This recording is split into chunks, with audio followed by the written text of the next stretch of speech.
Welcome to Toffee Blue View, your source for all things Everton. We've got a match preview. Wednesday, City comes to town. That's a thing that's going to happen, whether we like it or not. Right now, City's second in the table. You all know this. They're 59 points, 19-2-4. They recently they beat Arsenal 3-1, lost to Newcastle 2-1. And they beat Burnley 5-0 in the FA Cup. Their most recent, I guess it's the Arsenal match. They started it with kind of a weird lineup. Did you guys see that? No, I just got the alerts, but Sergio Aguero, just what a striker. You know what I mean? Yeah.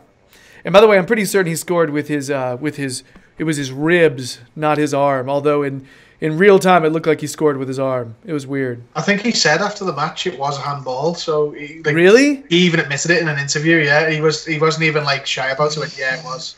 Because the angle that I saw, it looked like it hit the rib, and then it just went in. So I guess what had happened is it had to have hit the rib and skim off, because it was not a direct kind of thing at all. Too soon for handball goals, though. Too soon. No more of those. Yeah, they ended up rolling with I feel like it was Walker, Otamendi, and what's his name, Laporte, as it was kind of three in the back, but then not really with wing backs. It was a bizarre, and Fernandinho was pulling back to kind of play almost like a center back whenever the opposition had the ball. It was a really weird system that imagine that, Pep being innovative and figuring things out and doing weird stuff you don't see a lot. I know, that's what I said when I was speaking to Toffee Blues John before. I said, the one sick and twisted positive I can possibly take from this game, as I am an avid Guardiola admirer, is that I just like seeing Everton coming up against the Pep Guardiola team. See how we get on. I just wish we had him mic'd up so I could listen to him rather than the commentators. Yeah, true. I would totally just love to hear him just chewing his team out, mid game, throwing his scarf. Take the ball, pass the ball. Take the ball, pass the ball. I just you hear the space is here. You go here, okay? You pressure here. The space is here. That's what I want. I would rather that stuff that's almost unintelligible. Yeah.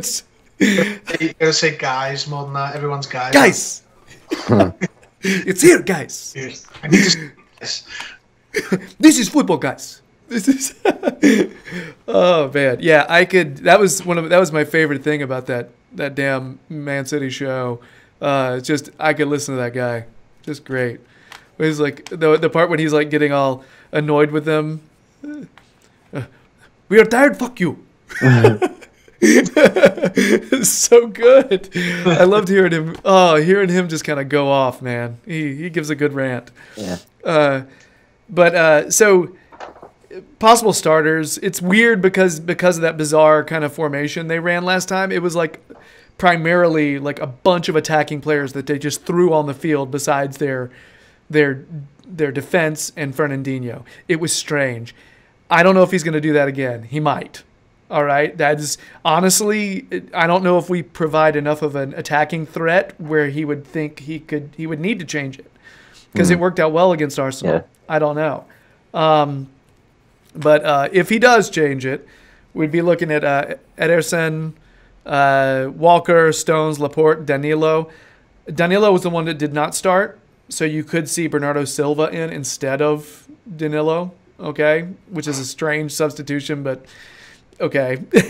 De Bruyne, Fernandinho, David Silva, Sterling, Aguero, Sané. It's just a crazy world when Riyad Mahrez is coming off the bench. It's just, they're loaded. We know it. It's world-class players all over the place, isn't it? And, someone's got to bring it up. We've been in this situation before. Mm-hmm. Yeah, we have. It's not strictly the same, though, because if we lose, it might not affect anything, you know what I mean? Liverpool got quite a strong lead over them at the minute. I think people do think back and we could possibly take points off City, but that'd help Liverpool. It's like, yeah, City now are not the City of then, and the Everton now are not the Everton of then. We were better then, and City weren't as good, which is hard to believe because they won the league. But you got, whether we want to win or not doesn't matter, because let's be honest, the teams who take points off City are usually strong in defence or have a strong game in defence. If they aren't strong in defence all the time, I don't think we've got it in us. You look at the defensive display, the 3 goals we conceded against Wolves. Forget it. We're giving away penalties and stupid free kicks and passing to the opposition in our third of the pitch. It's just, unless we had a massive transformation overnight, we're not going to keep City out, and I don't think we're going to outscore them either. So I'll be honest, when we lose, which I feel it is a when, not an if, it won't hurt as much as the other defeats, because frankly, to suggest that we were desperate to beat City and help Liverpool out would be stretching a little bit too much. And no matter what any of them say to you, in the roles reversed, they would be the same. I know it hasn't happened, it might never happen, but if we were 5 points clear at the top of the league and City were chasing us, they would not want to win either. So don't take any of this nonsense that, it's an bitter Everton thing. BS, no chance. Every single other supporter in the same scenario with their local rivals would do the exact same thing, including them. So that's the main discussion. That is the main discussion on Everton social media right now. It's not whether or not we're going to give City a game. That's not the question. It's, do we want to give City a game? And that's what I see more than anything with my Twitter feed is full of people saying, you're lying if you say this, or you're lying, or you're not a proper Everton supporter if you say this. It's very like contentious if you feel one way or the other. You know what I mean? I remember a few years ago when Man United looked like they were going to win the league. I can't remember if they did or not, but Steven Gerrard played a through ball through to Drogba to stop to hurt United. I think it was Chelsea and United going for the league, and Gerrard suddenly, I think I'll pass a 45-yard ball back to the keeper. Oh no, there's Drogba who's just scored, he's gone top of the league.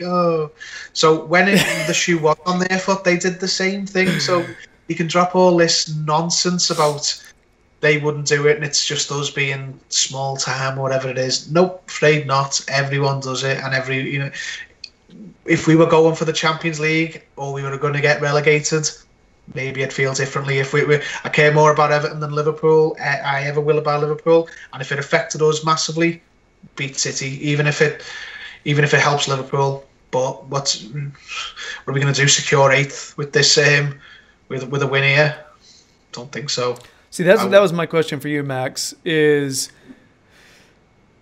let's say we actually do put in a performance, which is just, Terry said off camera, would be just peak Everton for them to do that now.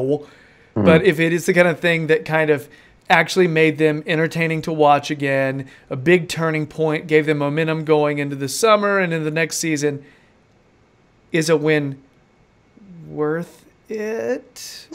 And I ask this knowing I'm talking to two guys that have to interact with Liverpool supporters every day and have to deal with that shit every day. Okay?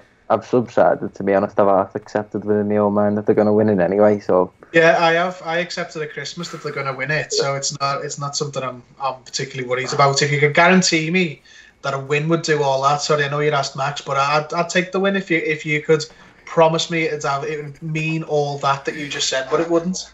It wouldn't be this massive catalyst that makes us suddenly turn things around and would kick us on next season. I think that's. Yeah, it's a huge hypothetical. I'm trying to figure out how you guys' brains work with this kind of stuff. You know what I mean? Because it's interesting because, like I said, I don't have to see these guys and I don't have to take their shit in person as much. It's just social media and I can turn that off if I want. But you have it like right there. You know what I mean? So yeah. I have a big difficulty ever like cheering against our our team and not pulling for us. So the idea of hoping we go out and just drop trow and squeeze out a turd on midfield, I don't want that. I have trouble with that. However, again, if we go out there, and again, City is a fun team to watch. That's another thing that Max mentioned off. I don't know if it was off camera or on camera, but you said we'll at least be watching a really quality managed Pep Guardiola squad. And it's a joy to watch them play because they play pretty football. They do. So I'm conflicted, very much so. Yeah. Anyway, let's predict, guys. Let's predict and get out of here and get on to the starting 11. Terry, what's the score? 3-1 Man City. 3-1 City. Maxwell House, what do you got? 2-0 Man City. 2-0 Man City. And I've got 3-0 Man City. All right. We're positive Peters over here. Yeah. It's watch. Our squad is going to somehow watch this video and go be like, we're going to prove those guys wrong. We'll see. Yeah. They would. They haven't watched in weeks. All right, guys. So I guess that's it for our City preview. We're going to follow it up with a starting 11 segment, so don't nobody go nowhere. But in the meantime, if you've been digging the videos, please subscribe to the Toffee Blues YouTube channel. We'd sincerely appreciate it. If you want more Terry, well, who doesn't? But if you really, really need it, check his Twitter profile. He'll tell you where he's going to be. He shows up in the Liverpool Echo fan jury, so that's a thing. He writes stuff, so look for it. Max, same thing, except he appears on pods and videos sometimes too. Check his Twitter. Yeah, talks about a lot of different stuff, but also the Toffee Blues website. He's there, always, omnipresent. It's like a part of the vertebrae of the website. All right, so check that out. All right, moving on, starting 11 segment. Yeah, let's get this done. Bye.